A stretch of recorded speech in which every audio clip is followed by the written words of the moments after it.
Hey guys, Ash here from C4eTech, and today we've got the Samsung Galaxy A5 2016 edition with us. So in this video, let's go ahead and unbox it and take a quick look inside. Opening up the box, we have the Galaxy A5 itself, with metal and glass looks similar to the A7 we saw yesterday. Let's set that aside for the time being. We then have the regular leaflets, and once again, for those among you who have a burning desire to know the SAR value of every device, here you go.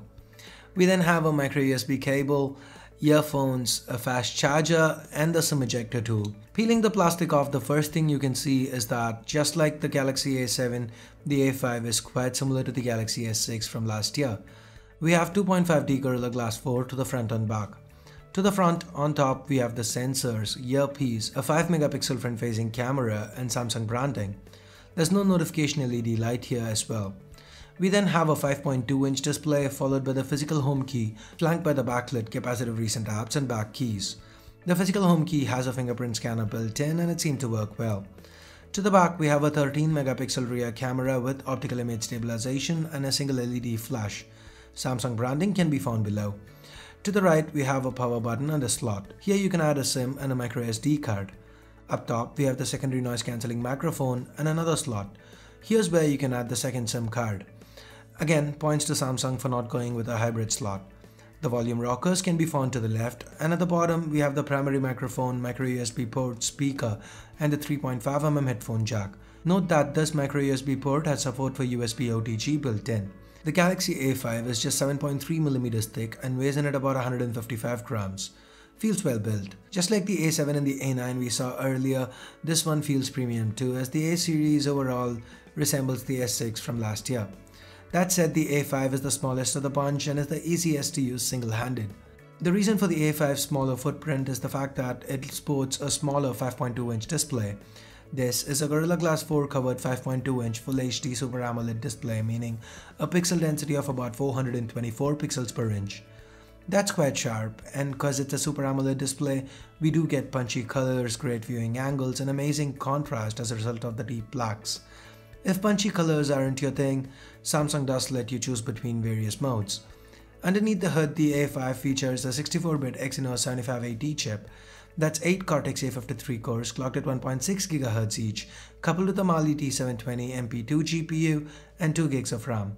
We also have 16 GB of onboard storage and a 2900 mAh non-user replaceable battery powering all this. It's worth noting that there's also another variant for the A5 that's powered by the Snapdragon 615 chip. The A5, like all Samsung launches till the S7, is running on Android 5.1 Lollipop with TouchWiz on top.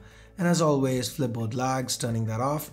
We have a theme engine built in so you can customize the look and feel of this phone to your liking. Thanks to the newer TouchWiz on top, the A5 comes with very few preloaded apps. Some Google ones, Microsoft ones, and very few Samsung apps. Other TouchWiz staples like the multi-window mode that lets you run 2 apps side by side do return. We also get the full-fledged ultra power saving mode here. The display turns monochrome, and most things barring some basics are turned off to let you get the most out of this battery. Sadly, haptic feedback is disabled here too. Anyway, quick launch returns, so you can double press the home key to quickly launch the camera. Like I mentioned earlier, the A5 also uses a 13 megapixel rear camera with optical image stabilization. The shutter response seems fast, and the regular modes return. While this includes the Pro mode, this is the stripped down version of the Pro mode with very few options. So here are a few quick samples that I shot. It's worth noting that this camera can also shoot full HD videos. So with that, let's now talk price.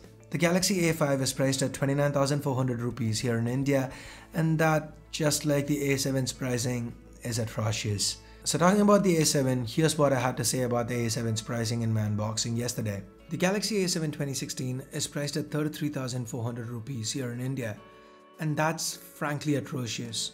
It uses almost the same internals as the Galaxy J7, which is priced at 15,000 rupees, and especially when you take into account the fact that the Galaxy S6 is available $100 cheaper, I fail to understand who Samsung's target demographic is. In all probability, the price will drop by 30 to 40% in coming months, and Samsung, thanks to their marketing might and offline presence, will sell enough units to the not too tech-savvy audience. That said, this feels like a very short-sighted and cheap tactic from Samsung, but I'm gonna reserve judgment till I finish testing this phone. Maybe, just maybe, I'm missing something. So anyway guys, if you do wanna pick one up, just don't. at least wait a month or two till the price drops. But if you absolutely want to pick one up today, get someone to whack some sense into you, and once you've got someone to do that, use my affiliate links from the description below to order yourself a Galaxy S6. And the same applies here as well. Yeah, it is $3,900 cheaper than the Galaxy S6, but the price to performance ratio here makes absolutely no sense. Anyway, I'll test this one out too to see if I'm missing anything and get back to you in my full review. So that's it for now. Give this video a thumbs up if you liked it, and for more videos like this including that full review, hit that subscribe button down below if you haven't already.